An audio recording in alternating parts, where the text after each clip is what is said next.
گا لا مساس، مجھے چھونا مت، میرے قریب مت آنا، تو موسیٰ علیہ السلام کی زبان سے نکلے ہوئے لفظ کو رب نے ایسے پورا کیا کہ سامری ساری زندگی یہ کہتا رہا لا مساس، میرے قریب مت آنا، مجھے چھونا مت۔ یہ کیا ہے کہ اللہ کے نبی موسیٰ علیہ السلام کی زبان سے جو لفظ نکلے اللہ نے ان لفظوں کو ہو بہو پورا فرما دیا۔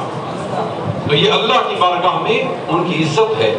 اسی طرح اللہ تعالیٰ کے نبی حضرت یوسف علیہ السلام جب آپ قید خانہ میں تھے تو آپ کے پاس دو بندے آئے، انہوں نے اپنا اپنا خواب بیان کیا۔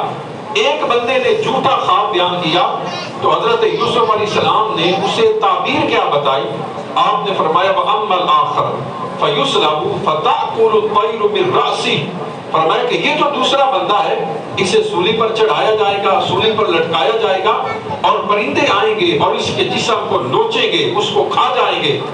اس نے کہا کہ اے یوسف، میں نے تو جھوٹا خواب بیان کیا تھا، آپ یہ ایسی تعبیر مت بتائیں۔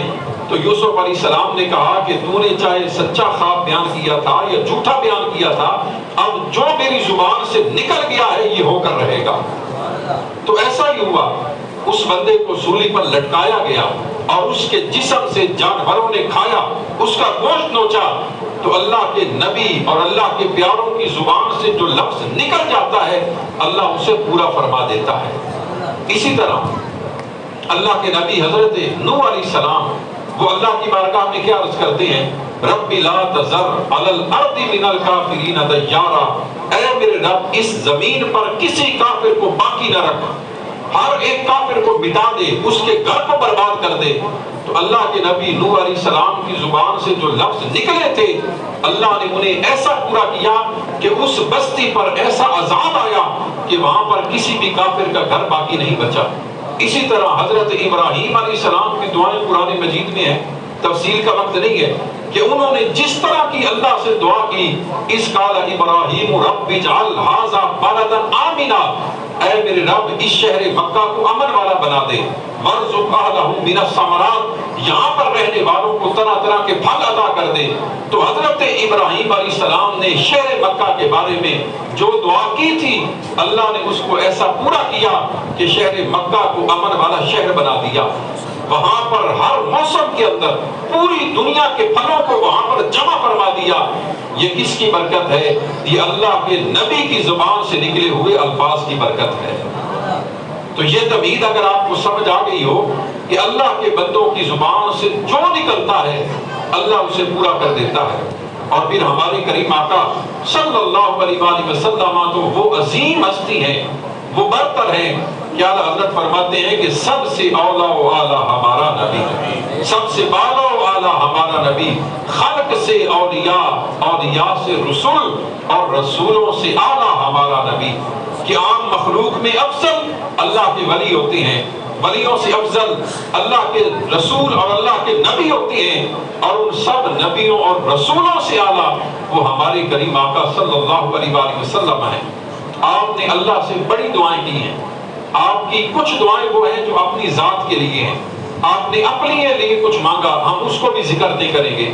آپ کی وہ دعائیں جو آپ نے کسی خاص بندے کے لیے کی، آپ نے بہت ساری دعائیں کی ہیں۔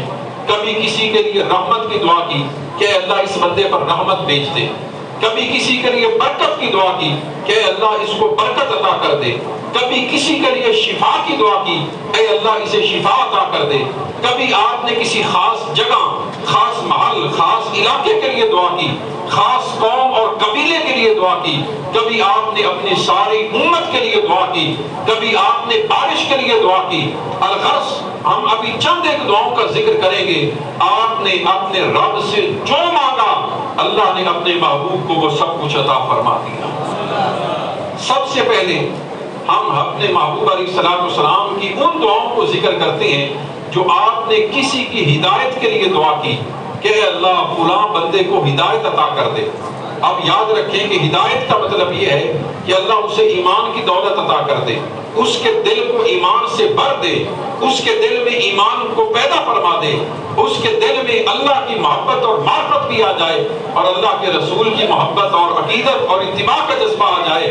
اللہ کے محبوب علیہ السلام اللہ کی بارگاہ میں عرض کرتے ہیں اللہم اعز الاسلام بعمر بن الخطاب او بعمر بن ہشام، اے اللہ اسلام کو غلبہ عطا کر، کس کے ذریعے؟ عمر بن خطاب کے ذریعے یا ابو جہل کے ذریعے؟ اب ادھر اللہ کے محبوب علیہ الصلوۃ والسلام نے اپنے رب سے یہ دعا عرض کی اور ادھر اس دعا نے اثر کرنا شروع کر دیا۔ ابھی تھوڑی دیر اور چند ایام گزرے تھے، اس اللہ کے محبوب علیہ الصلوۃ والسلام آپ کی دعا کی برکت سے حضرت عمر اسلام قبول کر کے حضور کی خدمت میں حاضر ہو جاتے ہیں۔ تو یہ اللہ کے محبوب علیہ الصلوۃ والسلام کی دعا کا اثر ہے۔ اسی طرح ایک صحابی ہیں، آپ نے ان کا نام سنا ہے، حضرت سیدنا ابو ہریرہ رضی اللہ تعالیٰ عنہ۔ ان کی والدہ وہ کافرہ تھی، وہ مسلمان نہیں تھی۔ وہ ایک دن حضور کی خدمت میں حاضر ہوئے، یا رسول اللہ صلی اللہ علیہ وسلم، میری ماں وہ کافرہ ہے، اس کے لیے دعا کرے، اللہ اسے ہدایت دے دے، اللہ اسے ایمان کی دولت دے دے۔ اللہ کے محبوب علیہ الصلوۃ والسلام آپ نے ہاتھ بلند کر دیے، عرض کرتے ہیں اللہم اہد ام ابی ہریرہ، اے اللہ ابو ہریرہ کی ماں کو ایمان عطا کر دے، اس کو ہدایت عطا کر دے۔ ادھر آپ نے دعا کی، حضرت ابو ہریرہ یہ دعا کر کے فوراً اسی طرح الٹے قدم گھر کی طرف پلٹے اور تیزی سے گھر کی طرف جا رہے ہیں۔ آپ کے گھر میں جانے سے پہلے، پہنچنے سے پہلے آپ کی ماں کلمہ پڑھ لیتی ہے اور حضرت ابو ہریرہ کو بشارت دیتی ہے، اے ابو ہریرہ مبارک ہو، اللہ نے مجھے ایمان کی دولت عطا فرما دی۔ سبحان اللہ۔ یہ کس کی برکت ہے؟ یہ اللہ کے نبی علیہ الصلوۃ والسلام کی زبان سے نکلے ہوئے الفاظ اور کلمات کی برکت ہے۔ اسی لیے اعلیٰ حضرت نے کیا کہا کہ اجابت نے جھک کر گلے سے لگایا بڑی ناز سے جب دعائے محمد، کہ قبولیت خود جھک کر آتی ہے، پلٹ کر آتی ہے، دوڑ کر آتی ہے اور حضور کی دعا کو اپنے سینے سے لگاتی ہے، اس وجہ سے کہ آپ کی زبان سے نکلے ہوئے الفاظ کی اللہ کی بارگاہ میں بھی عزت ہے۔ اجابت نے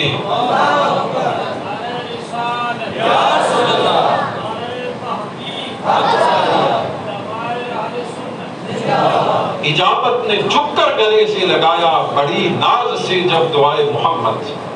غزوہ خیبر کا موقع ہے، حضور علیہ الصلوۃ والسلام فرماتے ہیں کل میں جھنڈا یہ اسے دوں گا جو اللہ سے اور اللہ کے رسول سے محبت کرتا ہے، اور اللہ اور اللہ کے رسول جس سے محبت کرتے ہیں، میں کل اسے جھنڈا دوں گا۔ آپ صلی اللہ علیہ وآلہ وسلم نے اگلے دن حضرت علی کو طلب کیا رضی اللہ تعالیٰ عنہ کہ حضرت علی المرتضیٰ کو بلایا جائے۔ عرض کیا کہ حضور وہ بیمار ہیں، علیل ہیں، ان کی طبیعت ناساز ہے۔ آپ نے فرمایا وہ جیسے ہیں انہیں لے آؤ۔ انہیں لایا گیا۔ میرے کریم آقا صلی اللہ علیہ وآلہ وسلم نے اپنا لعاب دہن مبارک انہیں لگایا، اللہ نے فوراً شفا عطا فرما دی۔ اور پھر آپ نے اسی موقع پر اللہ سے دعا کی، اللہم اذہب عنہ الحر والبرد، اے اللہ علی المرتضیٰ سے سردی کو بھی ختم کر دے، اس سے گرمی کو بھی ختم فرما دے۔ اس پر نہ سردی اثر کرے نہ گرمی اثر کرے۔ اس دعا کا اثر دیکھیں، اس دعا کی برکت دیکھیں کہ حضرت علی المرتضیٰ سخت گرمی کا موسم ہوتا آپ انتہائی موٹا لباس پہن لیتے، سخت سردی کا موسم ہوتا انتہائی پتلا لباس وہ پہن لیتے، زیب تن کر لیتے۔ پوچھا گیا اے علی المرتضیٰ آپ پر سردی گرمی اثر نہیں کرتی؟ آپ نے فرمایا کوئی دور تھا کہ مجھ پر سردی کا بھی اثر ہوتا تھا، مجھ پر گرمی کا بھی اثر ہوتا تھا، لیکن جب سے میرے محبوب نے میرے لیے دعا کی ہے اے اللہ علی سے سردی کو بھی ختم کر دے، اس سے سردی کو اور گرمی کو بھی ہٹا دے، وہ دن ہے اور آج کا دن ہے، نہ مجھ پر سردی اثر کرتی ہے نہ مجھ پر گرمی اثر کرتی ہے۔ سبحان اللہ۔ اجابت نے جھک کر گلے سے لگایا بڑی ناز سے جب دعائے محمد۔ ہمارے کریم آقا صلی اللہ علیہ وآلہ وسلم آپ نے بڑے لوگوں کے لیے برکت کی دعا کی، ان کی درازی عمر کی دعا کی کہ اللہ اس بندے کو لمبی عمر عطا کر، اس بندے کی عمر کے اندر اضافہ فرما، برکت فرما دے۔ ان میں سے بہت سارے واقعات ہیں، ان میں سے صرف ایک واقعہ عرض کرتا ہوں، ایک حدیث مبارکہ۔ حضور علیہ الصلوۃ والسلام کی صحابیہ ہیں حضرت ام قیس رضی اللہ تعالی عنہا۔ ان کا چھوٹا بیٹا وہ انتقال کر گیا۔ جب اس بچے کو غسل دیا جانے لگا، ان کی یہ والدہ ام قیس غسل دینے والے کے پاس بیٹھ گئی۔ سردیوں کا موسم تھا اور غسل دینے والے نے انتہائی ٹھنڈا پانی منگوایا اور اس سے ان کے بیٹے کو غسل دینا چاہا۔ تو یہ حضرت ام قیس کہتی ہیں لا تغسل ابنی بالماء البارد فتقت له، اے غسل دینے والے میرے بچے کو ٹھنڈے پانی سے غسل نہ دینا، کہیں ایسا نہ ہو اس ٹھنڈے پانی کی وجہ سے میرے بیٹے کی جان چلی جائے۔ اب وہ بچہ پہلے انتقال کر چکا ہے، اس دنیا سے چلا گیا ہے، لیکن ماں کی محبت ہے۔ ماں اب بھی سمجھتی ہے کہ اگر میرے بچے کو ٹھنڈے پانی سے غسل دیا جائے گا تو اس کو تکلیف پہنچے گی، اس کی وجہ سے بچے کو اذیت پہنچے گی۔ وہ منع کرتی ہیں کہ اے غسل دینے والے میرے بچے کو، میری اولاد کو، میرے بیٹے کو ٹھنڈے پانی سے غسل نہ دینا۔ یہ بات ایک صحابی نے وہاں سے سنی اور جا کر حضور اکرم صلی اللہ علیہ وآلہ وسلم کو بتائی کہ یا رسول اللہ صلی اللہ علیہ وسلم، ام قیس نے غسل دینے والے کو یہ الفاظ کہے کہ میرے بچے کو ٹھنڈے پانی سے غسل نہ دینا، یہ مر جائے گا۔ حضور علیہ السلام نے جب اس ماں کی محبت کو دیکھا، اس کے ان جملوں کو دیکھا، تو آپ کی زبان اقدس سے کیا نکلا؟ آپ نے فرمایا ما قالت طال عمرها، کیا الفاظ اس عورت نے کہے ہیں، اس عورت کے الفاظ کتنے شاندار ہیں، کتنے خوبصورت ہیں۔ اللہ اس ماں کی عمر کے اندر برکت دے دے، اس کے اندر اضافہ فرما دے، اللہ اس کی عمر کے اندر مزید درازی فرما دے اور اس کی عمر کو طویل کر دے۔ حضور علیہ السلام نے یہ الفاظ اس عورت کے لیے کہے اور بے ساختہ کہے طال عمرها، کتنے شاندار اس نے الفاظ کہے تھے، اللہ اس کی عمر کو لمبا کر دے۔ یہ الفاظ جب ہمارے کریم آقا کی زبان اقدس سے نکلے تو صحابہ کیا کہتے ہیں؟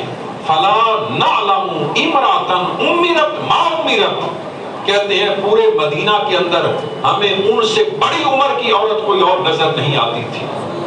جتنی لمبی عمر اللہ نے اس ام قیس کو عطا فرمائی، اتنی لمبی عمر اللہ نے کسی اور عورت کو عطا نہیں کی۔ اور ان کو یہ لمبی عمر کس طرح ملی؟ یہ حضور کی زبان اقدس سے نکلے ہوئے الفاظ کی برکت سے ملی۔ اللہ نے ان کی عمر کے اندر اضافہ فرما دیا۔ حضرت انس بن مالک رضی اللہ تعالیٰ عنہ، ان کے لیے تو مشہور دعا ہے، حضور علیہ السلام نے فرمایا تھا اللہم اکثر مالہ و ولدہ، اے اللہ اس کے مال میں برکت عطا کر دے، اس کی اولاد میں برکت عطا کر دے، وَأَطِلْ عُمْرَهُ، اس کی عمر کو طویل کر دے، اور وَغْفِرْ ذَنْبَهُ، اور اس کی خطاؤں سے درگزر فرما دے۔ تو اللہ نے حضرت انس بن مالک، اللہ نے انہیں مال کی کثرت اور فراوانی بخشی، ان کو اولاد کی کثرت بخشی، اور ان کو اللہ نے عمر کے اندر برکت اور طوالت عطا فرمائی۔ یہ حضور کی دعا کا صدقہ ہے، یہ آپ کی زبان اقدس سے نکلے ہوئے الفاظ کی برکت ہے کہ اللہ کے ہاں ان کی عزت ہے، ان کا مقام ہے۔ اجابت نے جھک کر گلے سے لگایا بڑی ناز سے جب دعائے محمد۔ اسی طرح حضور نبی کریم صلی اللہ علیہ وآلہ وسلم، آپ نے بہت سارے افراد کے لیے علم میں برکت کی دعا کی، اے اللہ فلاں بندے کو علم میں برکت عطا کر۔ ان میں سے ایک صحابی ہیں حضرت عبداللہ بن عباس رضی اللہ تعالیٰ عنہما۔ حضور علیہ السلام نے انہیں دعا دی اللہم علمہ تأویل الکتاب، اے اللہ اس عبداللہ بن عباس کو قرآن کی تفسیر کا علم عطا کر۔ ابھی وہ کم عمر تھے، چھوٹی عمر کے تھے، لیکن حضرت عمر فاروق ہر مجلس میں، ہر نشست میں، ہر مشاورت کی جگہ پر عبداللہ بن عباس کو کبار صحابہ، جہاں پر بڑے بڑے صحابہ ہوتے تھے، وہاں پر اس نوعمر نوخیز نوجوان کو اپنے ساتھ بٹھاتے۔ ایک دن کسی نے اعتراض کر دیا، اے عمر آپ ہمارے ساتھ اس بچے کو کیوں بٹھاتے ہیں؟ ہم تو کبار صحابہ ہیں، ہم زیادہ فضل والے ہیں، ہم نے حضور کی صحبت زیادہ پائی ہے، تو آپ ہمارے ساتھ اس بچے کو، نوجوان کو کیوں بٹھاتے ہیں؟ تو حضرت عمر نے کہا میں جانتا ہوں یہ بچہ عام نہیں ہے، یہ نوجوان عام نہیں ہے، یہ وہ ہے جس کے بارے میں ہمارے لجپال آقا نے دعا کی تھی، اے اللہ اسے قرآن کی تفسیر کا علم عطا کر۔ آپ فرماتے ہیں کہ میں جانتا ہوں اللہ نے جتنا قرآن کا اور اس کی تفسیر کا علم عبداللہ بن عباس کو بخشا ہے، اللہ نے اتنا علم کسی اور کو نہیں بخشا۔ یہ کس کا اثر ہے؟ یہ دعائے نبوی کا اثر ہے، حضور کی زبان اقدس سے نکلے ہوئے الفاظ کا اثر ہے کہ اللہ نے انہیں اتنا بڑا مفسر قرآن بنا دیا، انہیں حبر الامہ، امت کا بہت بڑا علم کا سردار اللہ نے انہیں ایسا بنا دیا۔ اسی طرح حضور علیہ السلام نے اپنے ایک اور صحابی حضرت عبداللہ بن مسعود، ان کو دعا دی اے اللہ اسے بھی قرآن کا علم عطا کر۔ حضرت عبداللہ بن مسعود قرآن کے اندر، قرات کے اندر، علم کے اندر ایک سند کی حیثیت رکھتے ہیں۔ اور آپ کو اللہ نے بڑی شان دی ہے، اور ہمارا بہت سارا فقہ حنفی کا ذخیرہ وہ حضرت عبداللہ بن عباس مسعود رضی اللہ تعالیٰ عنہ ان سے آگے چلتا ہے اور ان سے ہم تک پہنچا ہے۔ یہ اتنے بڑے اور عظیم انسان ہیں کہ ان کا ایک شاگرد ہے، اس کا نام ہے زازان۔ اس کا اس طرف آنے کا، دین کی طرف آنے کا واقعہ بڑا دلچسپ ہے۔ زازان ایک سنگر تھا، گویا تھا، گانے گاتا تھا۔ اللہ نے اسے بڑی پیاری آواز دی تھی، اتنی پیاری آواز کہ جہاں پر وہ گانے کے لیے جمع ہوتا وہاں پر لوگوں کا جمع غفیر آ جاتا۔ ایک جگہ پر وہ اسی طرح اپنے گانے گا رہا تھا، بہت سارے لوگ وہاں پر تھے، وہ اپنی مستی میں تھا، اپنے الگ دھن کے اندر تھا، اپنے ماحول میں تھا، اسے نہیں پتا تھا کہ سامنے کون ہے، کون آ رہا ہے، کون جا رہا ہے۔ اسی دوران وہاں پر حضرت عبداللہ بن مسعود رضی اللہ تعالیٰ عنہ کا گزر ہوا۔ آپ نے جب اس کو گانا گاتے ہوئے دیکھا اور سنا اور اس کی آواز کو سنا، آپ نے فرمایا کاش یہ آواز قرآن پڑھنے کے اندر استعمال ہوتی۔ یہ اتنی پیاری اور خوبصورت آواز جس سے گانے گائے جا رہے ہیں، کاش یہ آواز قرآن پڑھنے کے اندر استعمال ہوتی۔ اور آپ نے یہ الفاظ کہتے ہوئے اس کے گلے کے اندر ایک کپڑا ڈال دیا، اسے ایک چادر دے دی۔ جب وہ اپنے گانے سے، اس محفل سے، مجلس سے وہ اپنے باہر ہوش کے اندر آیا، اس نے دیکھا اس کے گلے کے اندر ایک چادر ہے۔ پوچھا یہ چادر کہاں سے آئی؟ اسے بتایا تمہیں خبر نہیں ہے، لیکن تمہارے اس گانے کے دوران یہاں سے حضرت عبداللہ بن مسعود کا گزر ہوا، انہیں تمہاری آواز بڑی پسند آئی، انہوں نے تمہیں یہ چادر دی اور ساتھ یہ جملہ کہا کاش یہ آواز قرآن پڑھنے کے اندر استعمال ہو۔ بس یہ لفظ اور یہ جملہ اور کلمہ سننا تھا، زازان کے دل کی حالت بدل گئی۔ اسی وقت اپنے سارے اوزار، ساز و سامان اسے توڑا، پھینکا اور فوراً حضرت عبداللہ بن مسعود کی خدمت میں حاضر ہوا اور قرآن کا علم حاصل کرنا شروع کر دیا، اور پھر اپنے وقت کا سب سے بڑا قاری بنا، سب سے خوبصورت قرآن پڑھنے والا وہ بنا۔ تو اللہ تعالیٰ نے ان کے ذریعے اس قرآن کے علم کو ایسے پھیلا دیا۔ تو یہ سب کس کی برکت ہے؟ ہمارے کریم آقا صلی اللہ علیہ وآلہ وسلم کی دعا کی برکت ہے۔ آج دنیا کے اندر جتنا بھی علم ہے یہ سب حضور کی دعاؤں کا اثر ہے۔ اسی طرح ایک اور موضوع جس کے متعلق حضور علیہ السلام نے اللہ سے دعائیں کی وہ یہ ہے کہ آپ نے اللہ سے فتح اور نصرت کی دعا کی۔ اے اللہ ہمیں دشمن پر غلبہ عطا کر، اس پر ہمیں کامیابی عطا کر، اس کے مقابلے میں ہماری مدد فرما۔ یہ جو دعا ہے یہ تو بہت ساری دعائیں ہیں، بہت سارے غزوات کی دعائیں ہیں، لیکن ہم ایک انوکھی دعا کا ذکر کرتے ہیں جو حضور علیہ السلام نے مقام بدر کے اندر کی۔ ایسی دعا نہ پہلے کبھی کسی نے کی، نہ کوئی کرے گا۔ وہ دعا کیا تھی؟ آپ نے عرض کیا اللہم ان تہلک ہذہ العصابہ لن تعبد فی الارض ابدا۔ اے اللہ اگر آج کے دن یہ مٹھی بھر جماعت ہلاک ہو گئی تو اس زمین پر کوئی تیرا نام لینے والا باقی نہیں بچے گا، کوئی تیری عبادت کرنے والا باقی نہیں بچے گا۔ اے اللہ ان کی مدد فرما، اپنے خاص کرم سے فرشتوں سے ان کی مدد فرما۔ یہ حضور کا دعا کرنا تھا، اللہ نے بدر کے اندر فرشتوں کا نزول فرما دیا۔ وَلَقَدْ نَصَرَكُمُ اللَّهُ بِبَدْرٍ وَأَنْتُمْ أَذِلَّةٌ، جب تم کمزور تھے تو اللہ نے فرشتوں کے ذریعے تمہاری مدد فرمائی۔ اور ایک محدث نے یہاں پر کیا شاندار جملہ کہا، وہ لکھتے ہیں کہ بدر سے لے کر آج تک اور قیامت تک ایمان والوں کو، کلمہ پڑھنے والوں کو، حضور کے غلاموں کو جس جس میدان کے اندر فتح ملے گی وہ ہر فتح حضور کی اس دعا کی برکت سے ہے، ہر کامیابی حضور کی اس دعا کی برکت سے ہے۔ اس دعا کا اثر صرف وہاں تک نہیں تھا، اس دعا کا اثر قیامت تک کے لیے چلنے والا ہے، اور ہر میدان کے اندر بندہ مسلم کے ساتھ حضور کی دعا شامل ہوتی ہے۔ ہمارے کریم آقا صلی اللہ علیہ وآلہ وسلم نے اس طرح یہ دعائیں کی۔ آپ نے حضرت سعد کے لیے دعا کی، حضرت سعد بن ابی وقاص کے لیے آپ نے اللہ سے عرض کیا اللہم استجب لسعد، اے اللہ میرا یہ صحابی سعد جب بھی تجھ سے دعا کرے اس کی دعا کو قبول فرما، اسے مستجاب الدعوات بنا دے، اسے ایسا بندہ بنا دے کہ جب بھی جس لمحے، جس آن اور جس وقت تجھ سے دعا کرے اے اللہ سعد کی دعا کو قبول کرنا۔ اللہ تعالیٰ نے پھر حضرت سعد کو ایسا ہی بنایا کہ وہ جب بھی اللہ سے دعا کرتے تھے بلکہ لوگ ان کے سے دعا کروانے کے لیے آتے تھے، جب بھی اللہ سے دعا کرتے اللہ ان کی دعا کو قبول فرما لیتا تھا۔ اللہ نے حضور کی دعا کی برکت سے ان کو مستجاب الدعوات ایسا بنا دیا کہ ان کی ہر دعا اللہ کی بارگاہ میں قبول ہوتی ہے۔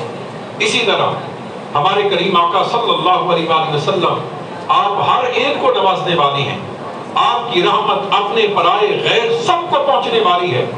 ایک یہودی تھا جس کا نام تھا عمر بن اخطب، اس نے ہمارے کریم آقا صلی اللہ علیہ وآلہ وسلم کی ایک موقع پر بڑی خدمت کی، اس نے آپ کی خدمت کی، آپ کی بارگاہ میں جو کچھ ہو سکتا تھا اس نے پیش کیا اور اس نے وہاں پر کوشش کی۔ تو آپ صلی اللہ علیہ وآلہ وسلم نے اس کے لیے دعا کی، آپ نے عرض کیا اللہم جملہ وعدم جمالہ، اے اللہ اس عمر بن اخطب کو خوبصورتی عطا کر اور اس کی خوبصورتی کو دوام عطا کر، ہمیشگی عطا کر۔ تو لوگ کہتے ہیں کہ وہ عمر بن اخطب بڑی عمر کو بھی پہنچ گیا لیکن اس کے چہرے کی تر و تازگی باقی تھی، اس کے چہرے کا حسن و جمال باقی تھا۔ اللہ نے حضور کی دعا کی برکت سے اس کو خوبصورتی عطا فرما دی، اس کو جمال عطا کر دیا، اس کو حسن عطا کر دیا۔ تو یہ ہمارے کریم آقا کی دعا کی برکت ہے، آپ کی زبان سے نکلے ہوئے الفاظ کی برکت ہے۔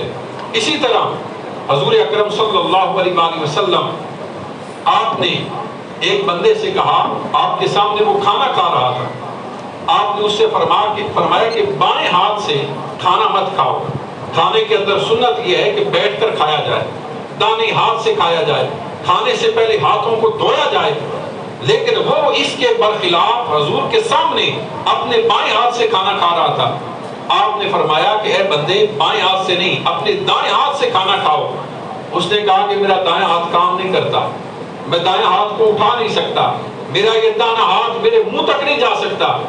آپ نے فرمایا اچھا پھر ایسا ہی ہوگا، اور کچھ نہیں فرمایا، فرمایا جیسا تو کہہ رہا ہے ایسا ہی ہوگا، تو سچ بول رہا ہوگا۔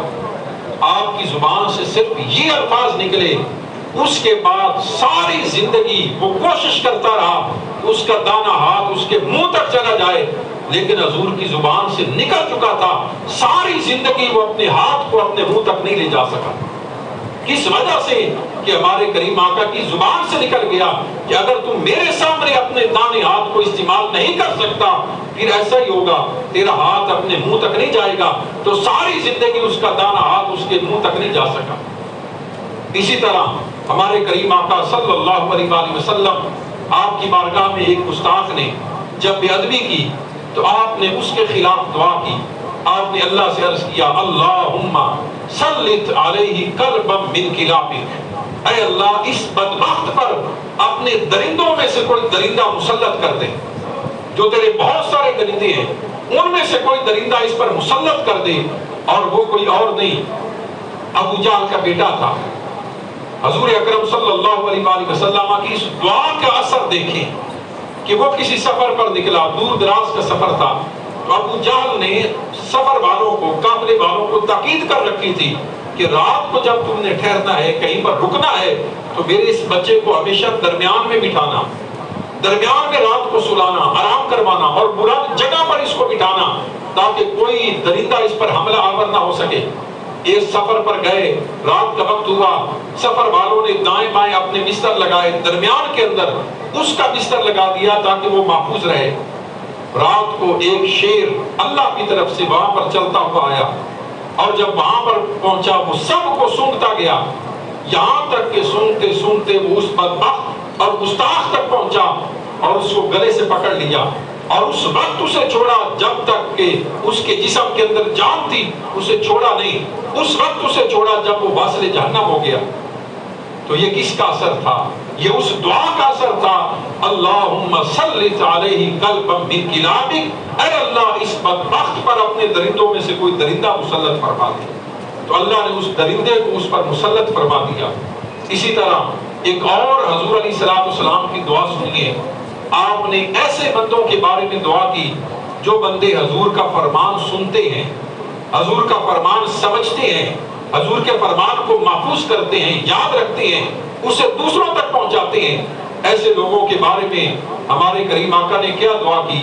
آپ نے عرض کیا نضر اللہ امرأن سمع مقالتی فحفظها فوعاها وأداها، فرمایا اے اللہ اس بندے کے چہرے کو روشن رکھنا، تر و تازہ رکھنا جو میرے فرمان کو سنتا ہے، میرے فرمان کو سن کر اسے محفوظ کرتا ہے، اسے اپنے سینے میں جگہ دیتا ہے اور پھر اسے لوگوں تک بیان کر دیتا ہے، اے اللہ ایسے بندے کے چہرے کو روشن رکھنا، تر و تازہ رکھنا۔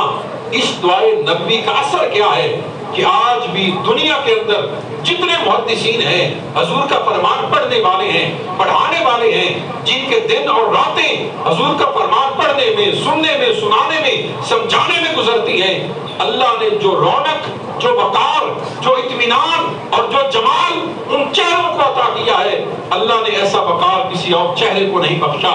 ان کے چہرے تر و تازہ ہوتے ہیں، ان کے چہرے چمکتے ہوتے ہیں، ان کے چہرے دمکتے ہوتے ہیں۔ یہ کس کا اثر ہے؟ یہ حضور کی دعا کا اثر ہے۔ اے اللہ اس بندے کے چہرے کو روشن رکھنا جس نے میرے فرمان کو سنا، یاد کیا اور اسے دوسرے لوگوں تک پہنچانا شروع کر دیا۔ اور اس دعا کا اثر صرف ان کی زندگی میں نہیں ہوتا، جب وہ اس دنیا سے جاتے ہیں، انتقال کر جاتے ہیں، ان کی روح پرواز کر جاتی ہے، مرنے کے بعد بھی ان کے چہرے روشن ہوتے ہیں، بلکہ مرنے کے بعد ان کے چہروں کی رونق اور بڑھ جاتی ہے۔ بلکہ صرف مرنے کے بعد نہیں، قبر سے جب حشر کے دن ان کو اٹھایا جائے گا تو حشر کے دن بھی اللہ ان کے چہروں کو چمکتا ہوا اور روشن رکھے گا۔ کس وجہ سے؟ کہ حضور کی دعا کا اثر انہیں دنیا میں بھی ملا، انہیں مرنے کے بعد بھی ملا، اور جب حشر کے دن قبر سے اٹھیں گے، یوم تبیض وجوہ وتسود وجوہ، اللہ اس دن بھی ان کے چہروں کو رونق اور تازگی عطا فرمائے گا۔ کس وجہ سے؟ کہ اجابت نے چپ کر گلے سے لگایا بڑی ناز سے جب دعائے محمد۔ حضور کی دعا جب پرواز کرتی ہے تو قبولیت خود جھک کر اس دعا کو اپنے سینے سے لگا لیتی ہے۔ اسی طرح حضور اکرم صلی اللہ علیہ وآلہ وسلم، آپ کے پاس ایک نابینا صحابی آئے، نابینا صحابی جن کی پیدائشی طور پر آنکھیں نہیں تھی۔ آپ جانتے ہیں کہ آج تک پیدائشی جو اندھا ہے اس کا کوئی علاج نہیں ہے۔ جو بندہ مر جائے، مرنے کے بعد اس کی کوئی علاج نہیں ہے کہ مرے ہوئے کو دوبارہ زندگی دے دی جائے۔ اسی طرح جو بندہ، جو بچہ پیدائشی طور پر نابینا ہے، اس کا ابھی تک کوئی علاج نہیں ہے میرے علم کے مطابق۔ ایک اسی طرح صحابی حضور کی بارگاہ میں حاضر ہوئے، عرض کیا یا رسول اللہ صلی اللہ علیہ وسلم، اللہ سے دعا کریں اللہ مجھے آنکھیں دے دے، میں آپ کی زیارت کرنا چاہتا ہوں، دنیا کے رنگ دیکھنا چاہتا ہوں، میری آنکھیں لوٹ آئیں، آپ اللہ سے دعا کریں۔ حضور علیہ السلام نے فرمایا کہ میں اللہ سے دعا نہیں کرتا، میں تمہیں چند ایک کلمات سکھاتا ہوں، یہ کلمات تم جاؤ وضو کرو، نفل پڑھو، اس کے بعد اللہ سے ان لفظوں کے ساتھ دعا کرنا، اللہ تمہیں آنکھیں عطا فرما دے گا۔ اب سوال یہ ہے کہ وہ تو آیا تھا دعا کے لیے کہ آپ دعا کریں، وہ خود تو دعا کرتے رہتے ہوں گے، لیکن حضور علیہ السلام نے انہیں جو دعا سکھائی وہ قیامت تک آنے والے ہر امتی کو پہنچا دی اور سکھا دی کہ اگر میں نے صرف اس کے لیے دعا کر دی، اسے تو آنکھیں مل جائیں گی، لیکن بعد والے کیا کریں گے؟ تو محدثین نے، علماء نے لکھا ہے کہ جس بندے کو جتنی بڑی پریشانی ہو، جتنی بڑی سے بڑی مصیبت آئی ہو، ان لفظوں کے ساتھ حضور کی تعلیم کی ہوئی دعا اسے اللہ کی بارگاہ میں کرے تو حضور کی زبان سے نکلے ہوئے الفاظ کی برکت اتنی ہے، جتنی بڑی مصیبت ہوگی اس دعا کی برکت سے اللہ اس مصیبت کو ختم فرما دے گا۔ وہ الفاظ کیا ہیں؟ میں ایک بار برکت کے لیے پڑھ دیتا ہوں، آپ کو اگر چاہیے ہو اپنے خطیب ہمارے محترم علامہ صاحب پیر سے وہ رابطہ کر کے ان کلمات کو حاصل کر سکتے ہیں۔ آپ نے وہ الفاظ سکھائے کہ ان لفظوں کے ساتھ دعا کرو، اللہم انی اسألک واتوجہ الیک بنبیک محمد النبی الرحمہ یا محمد انی توجہت بک الی ربی فی حاجتی حاضی لتقضی لی اللہم فشفع فی۔ یہ کلمات سکھائے، ان لفظوں کے ساتھ دعا کرو۔ تو محدثین نے لکھا کہ وہ بندہ گیا، اس نے وضو کیا، وضو کر کے اس نے 2 رکعت نفل پڑھے، نفل پڑھنے کے بعد اس نے اللہ سے دعا کی تو صحابہ کہتے ہیں نماز پڑھنے سے پہلے وہ نابینا تھا، نماز پڑھ کے دعا کر کے جب وہ واپس پلٹا اللہ اس کو بصارت اور آنکھیں عطا فرما دیتا۔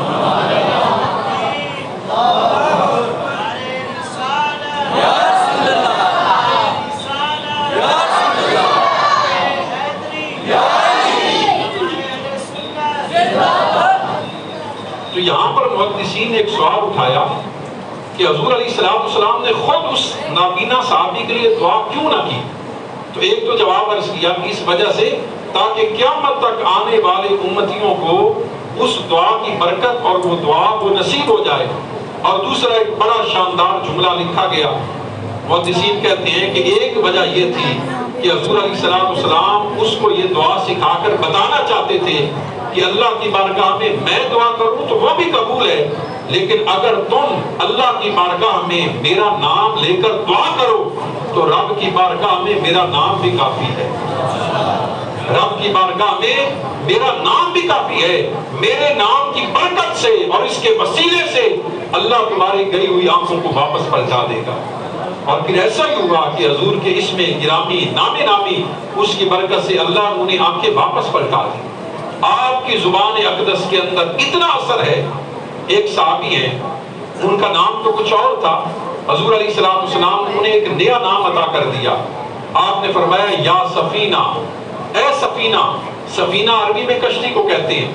پر وہ ایک غزوے کے اندر بہت سارا سامان اٹھانا تھا، تو بہت سارے صحابہ نے سامان اٹھا لیا، بہت سا سامان بچ گیا، تو آپ نے ایک صحابی کو کہا کہ یا سفینہ، اے سفینہ یہ سامان اٹھاؤ، اے کشتی یہ سامان اٹھاؤ۔ آپ جانتے ہیں کہ کشتی پر کتنا سامان آتا ہے، ایک تو ہے چھوٹی کشتیاں اور ایک ہے بحری جہاز۔ تو حضور علیہ السلام اسے فرماتے ہیں اے کشتی یہ سامان اٹھاؤ۔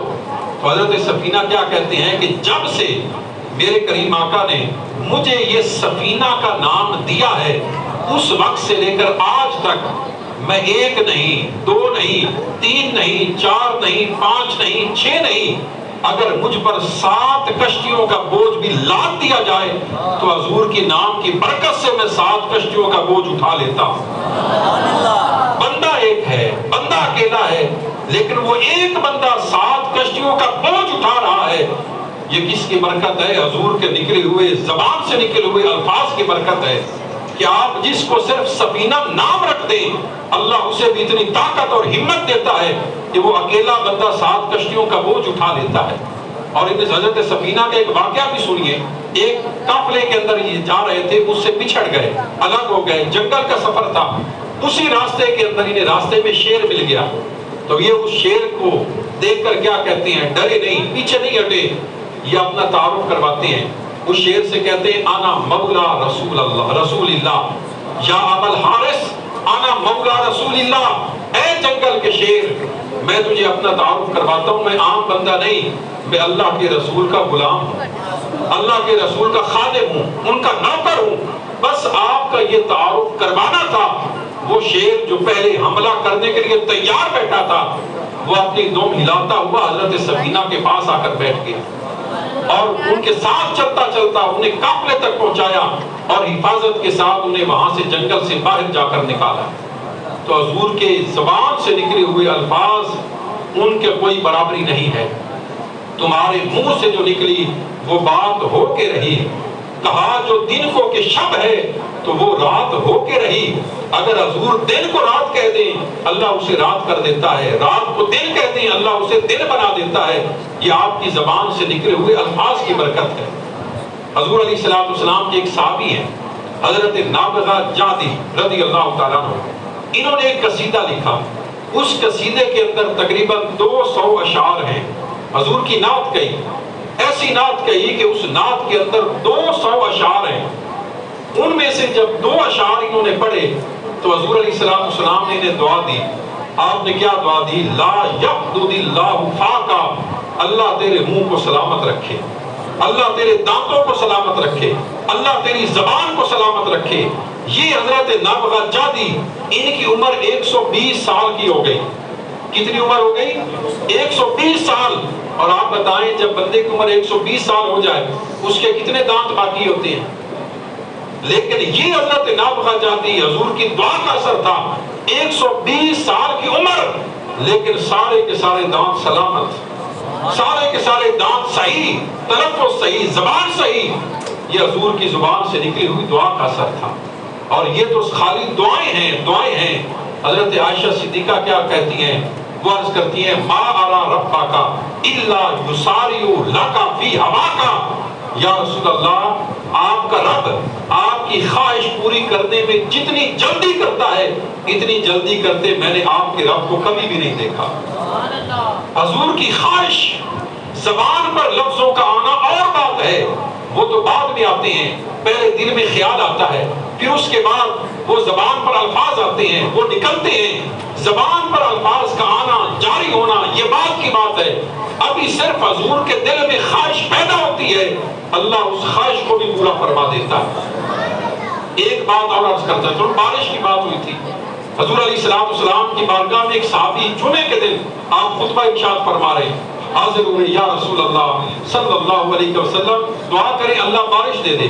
فصلیں سوکھ گئی، جانور بیمار پڑ گئے اور سوکھ گئے، دودھ نہیں دے رہے، اللہ سے دعا کریں بارش ہو جائے، کوئی سبزہ اگائے، ہمارے جانور اس میں سے چر لیں۔ آپ نے دعا کے لیے ہاتھ کھڑے کیے، اللہم اسقنا، اللہم اسقنا، اللہم اسقنا۔ آپ جانتے ہیں کہ جب بالکل مطلع صاف ہو، دور دور تک کہیں پر بادلوں کا نام و نشان نہ ہو، تو ہماری سائنس یہ کہتی ہے کہ ہوائیں چلتی ہیں، ہوائیں بادلوں کو چلاتی ہیں، وہ بادل ایک جگہ پر جمع ہوتے ہیں، آپس میں ٹکراتے ہیں اور وہاں سے پھر بارش اترتی ہے۔ تو یہ اللہ نے ایک نظام رکھا ہے۔ لیکن جب حضور کی زبان سے لفظ نکلے، اللہ سارے سسٹم کو، سارے نظام کو، اس دعا کو پورا کرنے پر لگا دیتا ہے۔ ادھر حضور نے ہاتھ اٹھائے، جب ہاتھ کھڑے کیے، بلند کیے، مطلب بالکل صاف تھا، سخت قسم کی دھوپ نکلی ہوئی تھی، لیکن آپ کے ہاتھ ابھی نیچے نہیں آئے، ابھی آپ نے اپنے ہاتھوں کو منہ پر نہیں پھیرا۔ اللہم اسقنا، اللہم اسقنا، اللہ سے دعا کرتے ہیں اللہ ہمیں بارش دے دے، اے اللہ ہمیں بارش دے دے۔ ابھی ہاتھ نیچے نہیں آتے، ہاتھوں کے نیچے آنے سے پہلے اللہ وہاں پر بادلوں کو جمع کر دیتا ہے اور بادل برسنا شروع ہو جاتے ہیں، اور آپ کے ہاتھوں کے نیچے آنے سے پہلے اللہ وہاں پر بارش کا نزول فرما دیتا ہے، اور بارش چلتی رہتی ہے۔ جمعہ کا سارا دن بارش، ہفتے کا سارا دن بارش، اتوار سارا دن بارش، پیر بارش، منگل کے دن بارش، بدھ کے دن بارش، جمعرات کے دن بارش۔ اگلا جمعہ آ گیا، جب اگلا جمعہ آیا وہ صحابی پھر حاضر ہوئے، حضور بارش بہت زیادہ ہو گئی، ہم تو ڈوب رہے ہیں، ہمارے گھر گرنے کو آئے ہیں، اللہ سے دعا کریں اللہ اس بارش کو لے جائے۔ آپ پھر اسی جمعہ کے دن ہاتھ اٹھاتے ہیں، اللہم حوالینا ولا علینا، اے اللہ ان بادلوں کو ہمارے ارد گرد لے جا، ہم سے انہیں دور کر دے۔ ابھی ہاتھ نیچے نہیں آئے، بارش رک جاتی ہے، بادل چھٹ جاتے ہیں، مطلع صاف ہو جاتا ہے، تو رب اپنے محبوب کی دعائیں پوری کر کے، قبول کر کے بتاتا ہے کہ میری بارگاہ میں میرے محبوب کے نکلی ہوئی زبان سے نکلے ہوئے الفاظ کی جو اثر ہے اور جو وقت ہے، جو عزت ہے، ایسی عزت میری بارگاہ میں کسی اور کی نہیں ہے۔ آپ تھک تو نہیں گئے؟ بس کر دیں، بس کر دیں۔ ابھی یہ بات ہو رہی ہے زبان سے نکلے ہوئے الفاظ کی۔ اب میں آتا ہوں، حضور علیہ السلام فرماتے ہیں کہ اللہ نے ہر نبی کو 3 دعائیں دی ہیں کہ وہ دعائیں جب بھی مانگیں گے، جس وقت مانگیں گے، جس طرح جس کے حق میں مانگیں گے، اللہ ان دعاؤں کو پورا کرے گا۔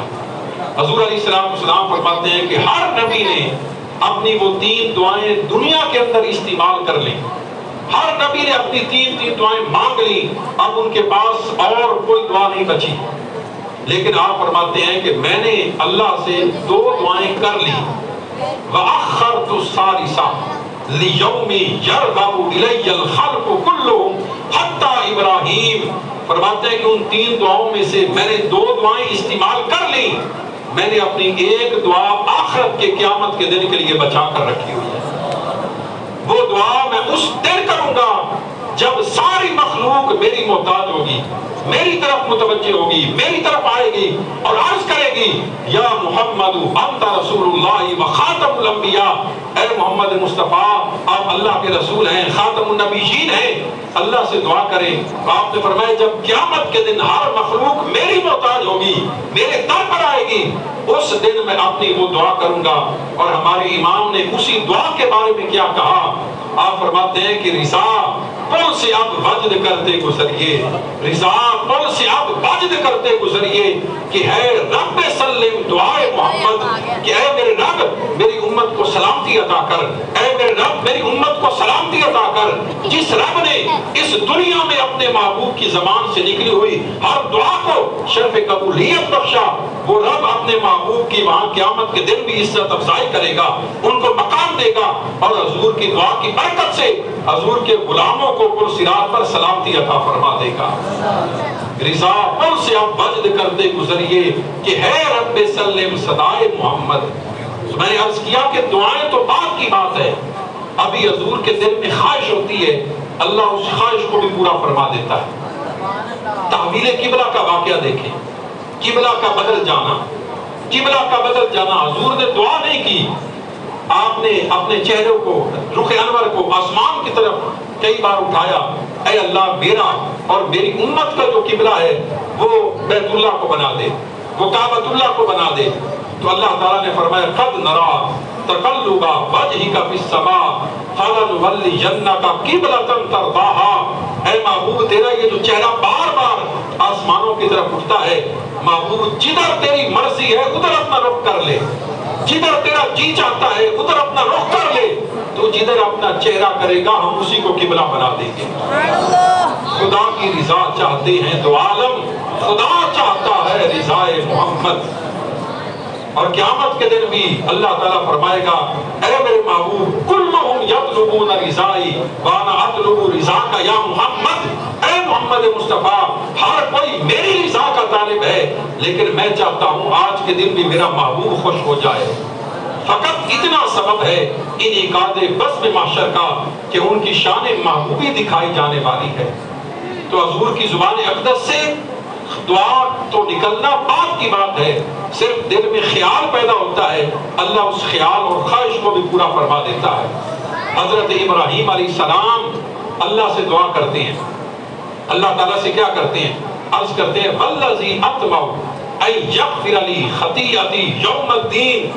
آپ کہتے ہیں میں اللہ سے امید کرتا ہوں کہ اللہ تعالیٰ قیامت کے دن مجھے بخش دے گا، مقام امید پر ہیں۔ والذی اطمع، میں طمع کرتا ہوں، میں امید کرتا ہوں اللہ قیامت کے دن میری بخشش کرے گا۔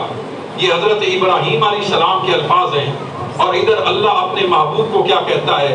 اللہ فرماتا ہے لیغفر لک اللہ ما تقدم من ذنبک وما تأخر۔ اے میرے محبوب تجھے اپنی زبان سے دعا کرنے کی بھی ضرورت نہیں ہے، ہم نے تیری برکت سے، تیرے صدقے سے تیرے اگلوں کے گناہوں کو بھی معاف کر دیا، تیرے پچھلوں کے گناہوں کو بھی معاف فرما دیا۔ حضرت ابراہیم علیہ السلام ان کا مقام مغفرت پر ہونا حد طمع کے اندر ہے، امید کے اندر ہے، اور اللہ اپنے محبوب کو کہتا ہے ہم نے تیرے صدقے سے اگلوں پچھلوں کے گناہوں کو معاف فرما دیا۔ حضرت ابراہیم علیہ السلام اللہ کی بارگاہ میں عرض کرتے ہیں وَاجْعَلْ لِي لِسَانَ صِدْقٍ فِي الْآخِرِينَ۔ اے میرے رب مجھے ایسا بنا دے کہ بعد میں آنے والے لوگ ان کی زبانوں پر میرا ذکر رہے، میں چلا جاؤں لیکن ان کی زبانوں پر میرا نام باقی رہے۔ آج بھی جو ہماری نمازوں کے اندر ابراہیم علیہ السلام کا نام ہے یہ ان کی دعا ہے۔ اللہ نے ہماری نمازوں کے اندر اللہم صلی علی محمد وعلی آل محمد کما صلیت علی ابراہیم وعلی آل ابراہیم، اور دیگر جگہوں پر یہ ابراہیم علیہ السلام کی دعا ہے اے اللہ لوگوں کی زبانوں پر، بعد میں آنے والی قوموں پر میرا ذکر ان کی زبانوں پر جاری کر دے۔ یہ ابراہیم علیہ السلام نے دعا کی، اور ادھر رب نے اپنے محبوب کو کیا فرمایا؟ فرمایا وَرَفَعْنَا لَكَ ذِكْرَكَ۔ اے محبوب ہم نے تیری خاطر تیرے ذکر کو بلند فرما دیا۔ تو حضور نبی کریم رؤوف الرحیم صلی اللہ علیہ وسلم آپ کی ذات اقدس کے بہت سارے پہلو ہیں، بہت سارے مقامات ہیں، لیکن ہم اختصار کے پیش نظر اور وقت کے پیش نظر انہی باتوں پر اکتفا کرتے ہیں۔ آئیں حضور کے دامن سے وابستہ ہو جائیں، حضور کی ذات کو سب سے بڑا محبوب بنا لیں، ہر چیز سے بڑھ کر ہماری محبت حضور کی ذات سے ہو، بغیر کسی دنیاوی مفاد کے اور دنیاوی غرض کے۔ جو حضور کا پیغام سنانے والے ہیں ہم ان کے ساتھ اٹھنے بیٹھنے والے بن جائیں، حضور کی تعلیمات پر عمل کرنے والے، آپ کی سیرت طیبہ کو پڑھ کر سمجھ کر اس پر عمل کر کے اسے دوسروں تک پہنچانے والے بن جائیں۔ اللہ تعالیٰ آج کی ہماری اس محفل کو اور اس کے لیے تمام انتظامات اور انصرام کرنے والے تمام متعلقین اللہ سب کو دارین کی نعمتیں اور سعادتیں عطا فرمائے. باقی دعوانا ان الحمدللہ.